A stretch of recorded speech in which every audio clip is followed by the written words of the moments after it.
everyone, today I'm going to show you how I did this simple blingy coffin nail design. I didn't use blue sky today because my client wanted this deep maroon colour that I didn't have in a blue sky polish. So this is Gellack Scarlett, I think it's called, which ends up being a really dark deep red once the 3 coats are on. So for 3 out of the 4 fingernails I just did a full colour, 3 coats, and then on, I think it's the middle finger on this hand, I did a little negative space design, which you will see in a second.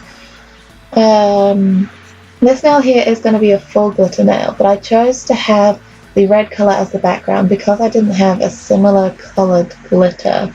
I didn't want the glitter to be too different, and by having that colour in the background it kind of tones the glitter down a little bit. You'll see what I mean. So here's the negative space finger.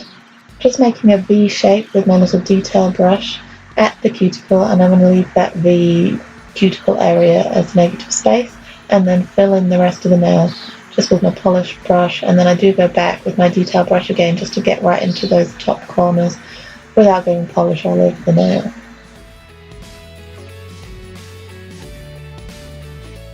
This is actually a really simple design and easy to do, but it's very effective and looks very nice.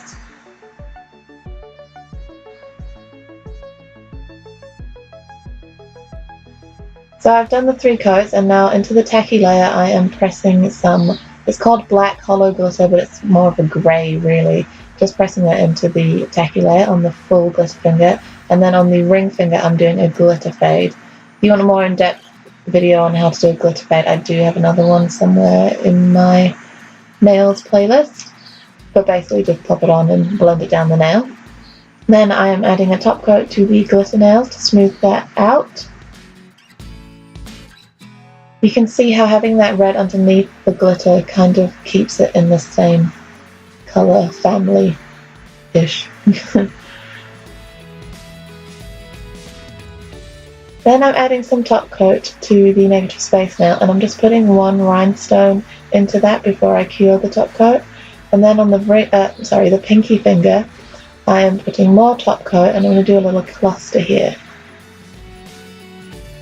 So on this nail I did 3 rhinestones at the cuticle of different sizes. On the other hand, because I did it on a bigger fingernail, I also added 2 more smaller ones next to these ones, so there were 5 at the cuticle. But this is what I did on this nail, kind of making it a V-ish shape to match the V negative space on the other nail.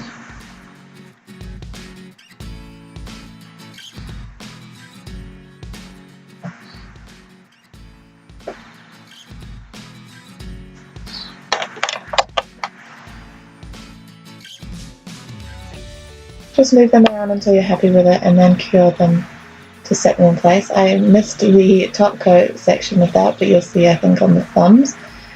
So on the thumbs it's pretty much the same design that's on that ring, the middle finger that was before, but I add a few extra rhinestones.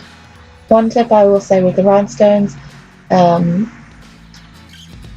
to secure them I use top coat, uncured top coat, place them in, cure them in there, then I re-top coat going around the gemstones. I don't go over the gemstones, but I do definitely go up and around all the way to the edge just to make sure that they're secure.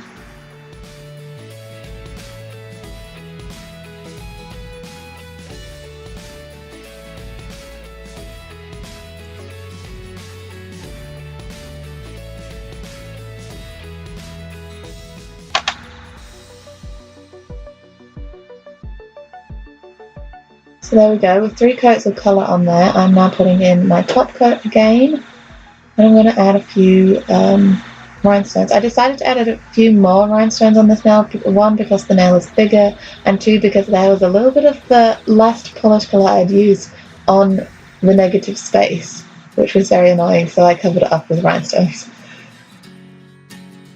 You can do whatever rhinestone pattern you like, but this is what I chose to do on both of the thumbs.